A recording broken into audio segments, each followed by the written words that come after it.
People think that prices are a problem. And when you poll on them, it's always number one. And they say, oh, it's affordability crisis.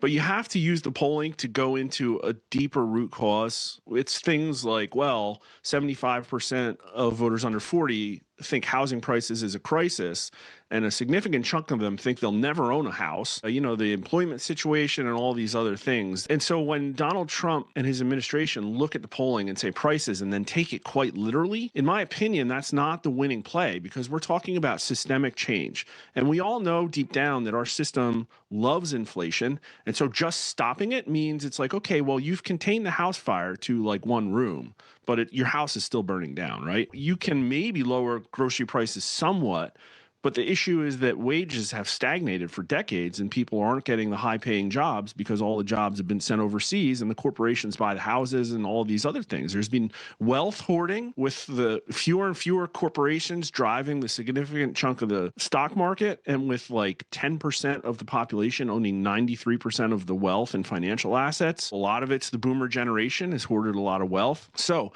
we did poll on inflation, and it is a big issue. But in that very same poll, the price of gasoline now higher or lower than it was 6 months ago? Now, gasoline is objectively significantly cheaper than it was. We all know that, right? But only 33% of the country says higher, and 33% of the country says higher, 29% says lower, 33% says about the same. Well, and so here's the situation. The average American only spends 2% of their income on gasoline.